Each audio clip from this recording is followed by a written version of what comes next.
Hey, it's great to be here today. We're going to talk about incident response today and how to give the advantage to the hackers. It's a great learning experience. I hope you enjoyed it as much as my co-speaker, Dave Eslick, and I will. This is James Christiansen. I'm VP of the Global Strategy Group here at Netskope. I have a long history as a practitioner, as a CISO for Visa, General Motors, and Experian. I'm really excited to talk about this today. With that, Dave? Hi, I'm Dave Eslick. I'm the Global Chief Information Security Officer for Chipotle Mexican Grill. I've also served as CISO for Starbucks and PetSmart before that. Glad to be here. Great. So with that, we're going to get started. First, I just want to go through, although this is more of an advanced session on incident response, we're going to get down to the gritty. Don't want to leave back the basics. So, if you think about incident response, there's actually a very useful process. This comes from the NIST SP 861. And it's really about preparation. And Dave and I will talk a lot about the importance of preparation and getting ready for the live thing. And then detection and analysis. It's detecting that breach and then trying to figure out and make sense of it. And you'll see from our conversations just how difficult that can be in the middle of a breach and how that planning will come back in. And as you're doing your analysis, you're going to start your containment and eradication recovery, but this is a recurring loop. You're going to find things as you're going through this incident you didn't know you had in the beginning. So as you're thinking about this process, do recognize that is going to be repetitive as you go through this loop. Then at the end, you're going to do a post-incident review. That's kind of like the post-game show in the Super Bowl. You'll learn from it, you correct some of your mistakes, you might do additional training, et cetera. So that's what we're going to talk a little bit about today, is just how effective this process can be. The other important aspect of preparing for an incident is having an incident response team. The Salomon research said this is one of the most significant things you can do to reduce the cost of a security breach. That team is going to be made up of key stakeholders. You're going to want legal on that team. You're going to want your public relations on the team. Of course, you and the security team, maybe some of your directs, technology, the IT group, customer service, because they're going to be part of that notification in the end, and some of your key business leaders. This team is really meant so that as you get into a breach, they've already been notified. They already understand how to do things and who does what. Not only is it important to know what their role is, it's also equally important to know what their role isn't. And who's going to talk to the press, who's going to talk to board members, who's going to talk to executives and your own internal staff. That becomes a key important element of part of incident response. So having this formidable response team is absolutely critical to your success. Well, and the one thing that I would add there is try to keep that group as tight as possible, recognizing that in the event that this becomes a large-scale public event, all of those individuals can be deposed. So there's going to be a lot of pressure and people that want to be in the know and want to be part of the team, but really ask yourself who is critical to be part of that team. And as things change, if you need to bring people in later and read them in, that's okay. Oh, absolutely great point, Dave, because as it's unfolding, there's a lot of misinformation you're going to handle as a chief security officer or head of the incident response team. So understanding what's going to be real as you go through, so that keeping that tightly closed. One of the other recommendations I usually make is get an under-client attorney very early on. It is absolutely qualifies because this could result in a legal action later. So getting your attorney to get everyone under attorney-client, again, is a way to kind of minimize that impact and stop disinformation from getting out in the public. Because that can be a huge hit to your brand name. With that, let's talk about the presentation today and what it means to give the advantage to the hackers. And it's just due to things that'll happen you didn't plan for, or maybe you did and they just go differently. That inability to distinguish what activities are normal for your infrastructure, not being prepared and having everything lined up, running out of energy before the bad guys do, and then a lack of appreciation, just how difficult to stop an ongoing attack and how long it may take. And then managing upward and being able to communicate effectively with your management team. Those are the essence of the case studies we're going to walk you through now. So the first problem area, the inability to distinguish what activities are normal for your infrastructure. And the way that we've structured the remainder of the presentation is kind of scenario based. So we're going to walk through some scenarios, talk about the gotcha in that scenario and some things, some considerations and areas for to address that. So first scenario we have are reports of inoperative systems and an accompanied ransom note. So this is, this scenario is all too common in today's world. The gotcha, you're unable to access, payment demands are made, and there's escalation over time. So we've seen this a lot in the news of late. You as a leader in your organization, what you should be doing about this is conducting tabletops. Make sure that the organization understands and is aware. Segmentation to prevent spread of malware throughout your environment. You need to ask yourself, do you have robust backup systems? So can you recover if your leadership has said that you will not pay the ransom?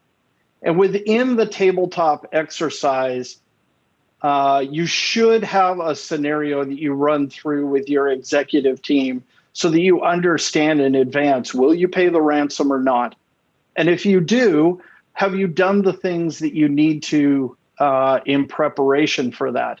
So do you have a Coinbase account? Have you acquired cryptocurrency? These are all things that you do not want to be doing under crisis. Yeah, that's absolutely right, David. I mean, this is typical ransomware. We're seeing so much of it these days, and it's being very targeted even by industry sectors. So making sure that you thought this thing through and you've discussed it with your exec team, because they need to understand, in this essence, what the business impact is going to be, how we'll pay the ransom. As I think you pointed out, having a crypto account in case you do want to. All these things need to be done in advance, because often these ransom demands are based on time as well. You only have so much time to react, then the price goes up. So it truly is, it's a harrowing experience to live through. Hopefully you won't be there, but I think this is some really good information on how to prepare for that. Yeah, and the one last item here is, and I've done this in tabletop exercises, is really skew it to where the ransom demand is relatively or extraordinarily small compared to the business impact. Executives have a tendency to say, yeah, absolutely, we're not going to do that. But you really want to be able to have a meaningful conversation to say, well, really, if they're only asking for, say, thousands for a line of business that may be generating millions, would it be worth just the shot? Because there's no guarantee that you'll get recovery through ransom. But what's important is to make sure that the executive team really considers it as a option, and then you can figure out at least then what the ethos of the company is and respond accordingly. Yeah, and of course, our gut reaction as security people, we don't want to pay the ransom. We don't want to reward people for this behavior, but this is now a business decision that needs to be made and made in congruent with the entire organization and the culture. So let me move on to the next one, Dave, and let's go through this one. You bet. So scenario B, we have an event. Is it something that's worth investigating. We all suffer around issues of scale, and separating signal from noise is becoming increasingly more difficult. Your IR team is more of a virtual team, and they don't have time to track down every alert and alarm that is going to come across their desk. So prioritization is crucial. So the lesson learned here is make sure that you preserve capacity for this particular team. One, you can never schedule events. They're going to come at the absolute worst time. Your IR team has the potential of become overloaded. And as such, when they become tired and stressed, that's when you can start dropping balls and miss critical items. Likewise, if they're running down every alert and alarm, and if you have a high degree of false positives in the system, that leads to complacency. They'll look at that and say, yeah, no, I think that's just a false positive, without truly running that down. And then the last item here is to make sure that you have excess capacity for burst requirements. I myself have 2 to 3 companies on retainer to make sure that if we're underwater, that we can burst, because as we've said before, when it rains, it pours. You're going to see that incidents end up coming in groups, and make sure that you have the needed capacity to address the critical items.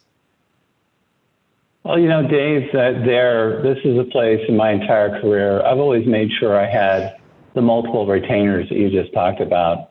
Because when it hits, and it's going to hit hard, and there's no way you're going to staff for that kind of event. You're just never going to maintain that kind of people resource. So having these experts come in quickly, I recommend as part of that retainer, they already know your systems. You've already met with them. They understand what kind of operating systems you run, where your network entry points are. They should be very familiar with your environment, because you can't take the time to get them up to speed in these moments, because minutes matter in these events. You're hemorrhaging data. You need to find out the leak. You need to get it under control and minimize any damage that might be done. So that's one of the other side. And of course, the opposite is you can't be chasing your tail. And this is where I think having really good forensics data available to you at a touch. So think about, the past, of course, our forensics, and now with cloud access, how that forensics information has changed, and making sure your staff is up to speed on both as it comes to being able to quickly understand where these different events are originating from and the extent of that damage.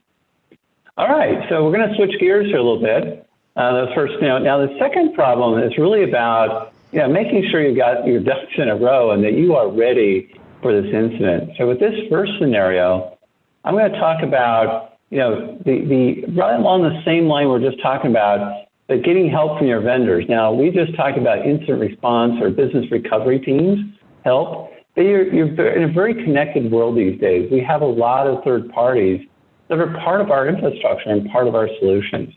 So making sure you've got the ability to get them on the line. Of course, the gotcha here is you don't know where that list is. You don't have that contact information. Again, this is not the right time to start discovery. So making sure you've thought of that through, you have these emergency contacts on ready at your fingertips. And remember, it's got to be somewhere local, because if your systems are going down, you may not be able to get to them to understand this. So making sure you've got a second route to this kind of information is vitally important. Yeah, it's so true. Geography matters, right? So you may not be able to get to those because they're in a neighboring state, but similarly, if you're a global multinational, right, that could be several flights away. So make sure that you have the right contacts in geography, in country, and that also includes law enforcement. So make sure that you do that work up front so that you have those at a fingertip when they're needed. Oh, great tip, Dave. We don't want to forget law enforcement and your legal counsel and these things, both internal and external counsel, making sure they're all ready to go and that you can turn to them at the time of need. So I'm going to jump to the next scenario. And this next scenario is really about, you've got this evidence that, your admin levels, admin passwords may have been hacked. And this, again, isn't all that uncommon where you may have gotten pretty deep into your systems. So, that the gotcha here is often you'll see in many organizations that admin password is used the same password on numerous systems that are critical and often shared amongst a lot of people as they do their system support, which is always a headache for me as a CISO when I have these shared IDs that are privileged accounts. But in this case, the scenario is around they've been compromised. So we need to have a process and be able to be prepared to be able to reissue these admin passwords at a moment's notice. Now think about that even a little broader. When you might get like WannaCry and a variant of WannaCry, and you're seeing that spread very quickly through your network as that thing takes off, and suddenly you're seeing whole segments of your network. Another thing that we looked really closely at and managed was network segmentation. So if I had to completely cut a segment off to protect the rest of the world, I could. Of course, I couldn't do that at the time. I had to have those things in place. One of our colleagues even has a complete red button that says, shut it all down. And what that gives him is the ability to actually isolate the different business units around the world to protect that spread of these kinds of viruses. Yeah, and in these scenarios, relationships are key. So it's important to establish the business relationships ahead of time for the types of actions that you may be required to take, whether that's cutting off a network segment, make sure that your leadership understands that that possibility may exist and that it's clear when those actions will be taken so that you're not running around looking for approval or looking to understand in the midst of crisis. I had a scenario in a prior life where I had to reset all credentials. It happened at 3 o'clock in the morning. After several days of an incident, I went home to catch a few hours shut-eye. When I came back, I was expecting the worst professional day of my career. And much to my surprise, I didn't get anybody coming into my office saying, what did you do and why did you do this? Not to say that that didn't happen, but the leadership team was aware that the scenario was a possibility and actually shielded me from the pushback in the organization saying, no, if security deems this necessary, then there's a reason for this. And that was all a result of relationships and hard work prior to the incident. Yeah, absolutely. The next scenario we're going to review for you is really around a breach, especially in the early days. You're getting a lot of information and nobody's certain about anything. If I had a nickel for every time somebody said, I think it's this, but I'm not sure. Well, trying to make a decision with imperfect information on what to do next is always difficult. And in this time, remember, any decision you make now in 2 seconds is going to be reviewed for 3 months. So being ready to make these decisions with imperfect information is a sign of a good incident response leader.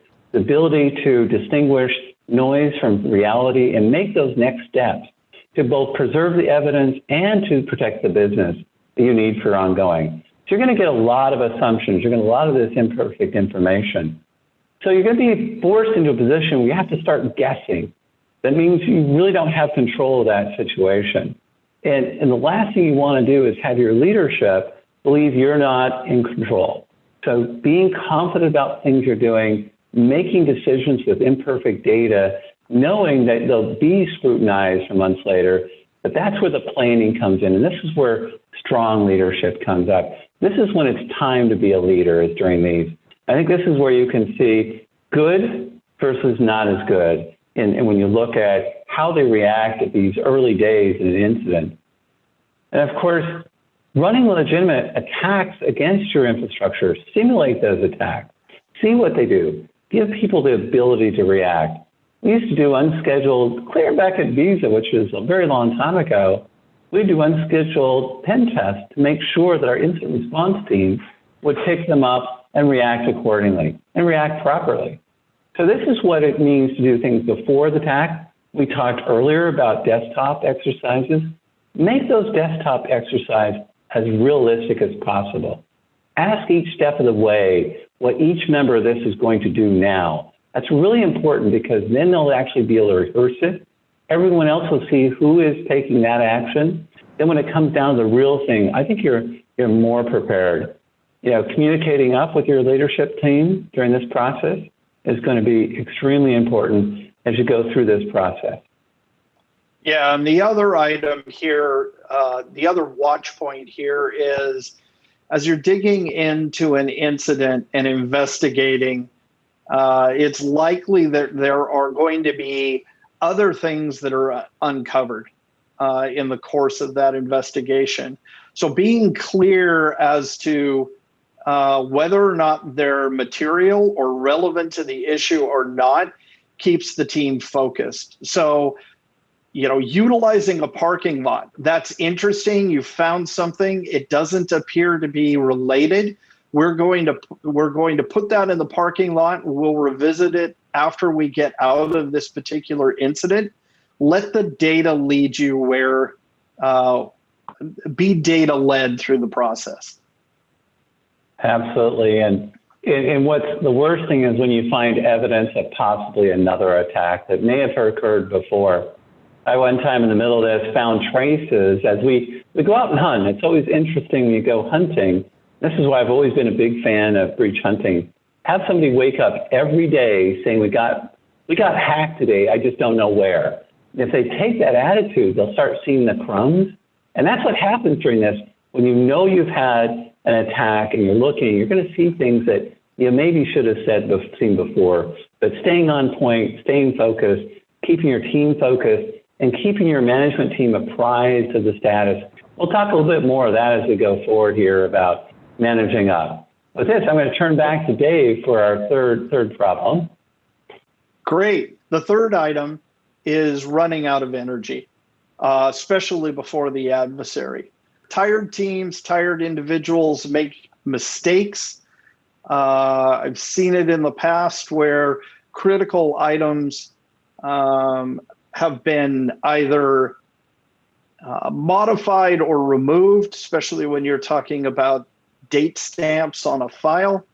And so it's key, if you're not able to very quickly get your hands around the issue, to start divvying up the team into shifts and forcing people to go home, get some rest, whether that's getting a nearby hotel and making sure that people are fed, people are rested, and they take the time that they need for themselves.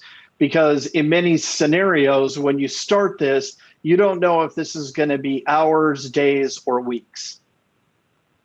Yeah, this is a sprint at first, but it's really a marathon. And a good leader, again, we're going to talk about good leadership here, understands from the beginning this may be a marathon. And getting people rest, especially your key people, they're going to want to stay. That's the thing to remember. They're going to say, no, I'm fine. No, I'm good. They're running on adrenaline. I mean, there's nothing more intense than when you're working in the middle of one of these attacks and trying to solve the problem. But you as a leader got to step up and say, no, I need you to unplug. And we use the 16-16 rule, which get 6 hours off. And having that contract with a nearby hotel they could just go over. I had the unpleasant experience of having my staff injured on the way home because they fell asleep. So this is learned by experience and making sure you've absolutely stepped up and insisted on this rest, because it is not a sprint, it is a marathon. It's going to take longer than you ever anticipated.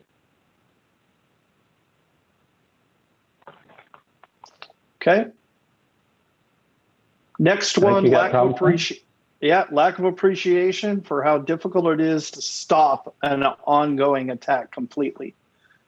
And this is further complicated by digital transformation and the things that we're going through. Many organizations are going through right now. So, if your organization is doing a transformation to the cloud, and that has been fairly recent, making sure that your incident response team is aware and understands those cloud environments and what it means to their processes, because not all processes will remain the same. For instance, forensics. How you do forensics on an on-prem server is very different than what you do for a cloud service or on IaaS in AWS or Azure. And making sure that your incident response team understands that, has written that into their playbooks, knows who to contact, because the contact list is going to change and the expertise is going to change.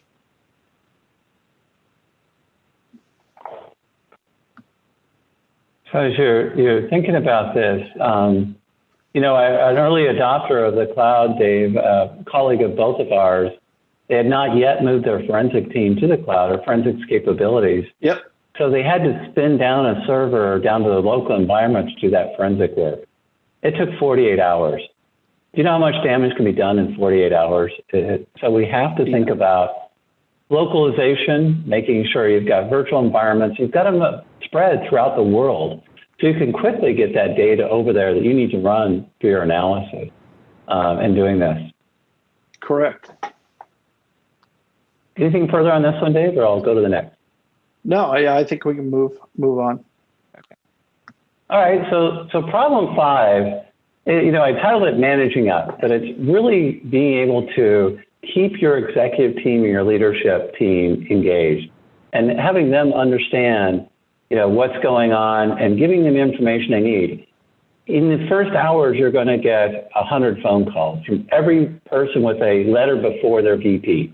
So your executive VPs, your senior VPs, your management leadership team. I've even had calls from the chairman of the board wanting briefs. This is a difficult problem to manage because these are your executives. So as you think about this, one of the things in the early days of an attack, you're going to be talking to the CEO and your management team, and it's going to be a flow of bad news. You're telling them things that you're finding. You'll be increasing these things as you find out how wide it is spread. So, first, good news could be 80% of the effort. So preparing them for this and the real education, this is the reality, folks. You're doing a breach analysis. You're going to be delivering a lot of bad news. You don't want the bad news to seem like that is you, of course.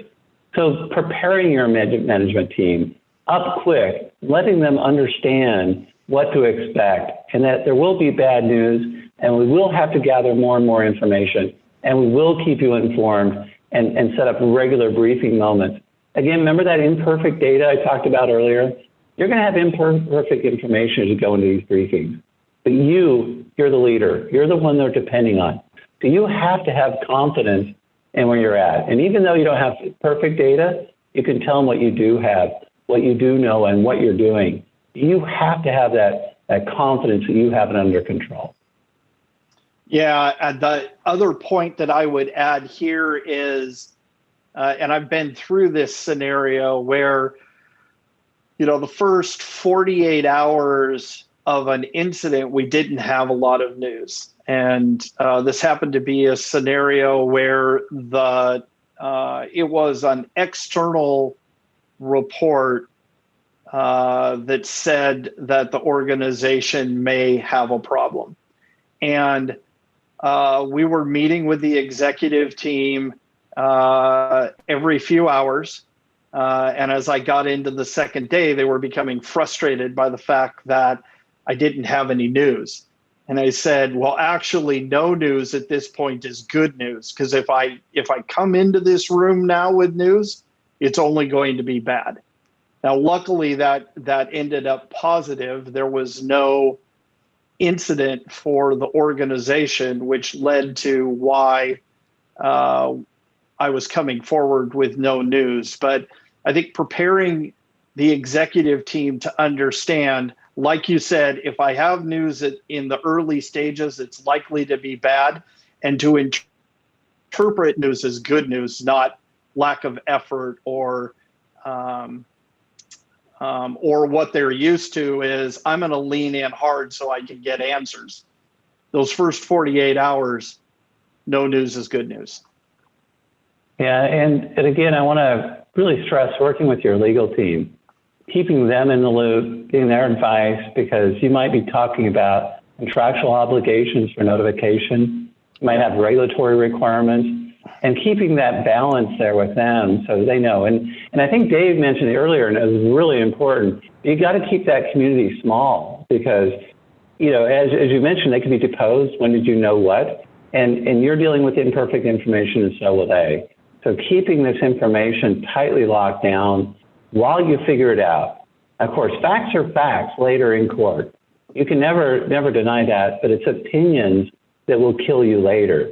So keeping those opinions out of what's going on is absolutely essential. And that's where attorney-client can help you in these scenarios. So always make sure you get that set up early. With that, I'm going to take and just kind of talk about, you know, some of the things that we've stressed here today. And, you know, really thinking about the security threats are really business risk. This sort of came through that balance. Remember we talked about ransomware and that balance between there's no way I want to let them get away with this, but yet we have a business need, and letting those outweigh. Knowing your vulnerabilities and what they can mean, and identifying and manage the risk with these things.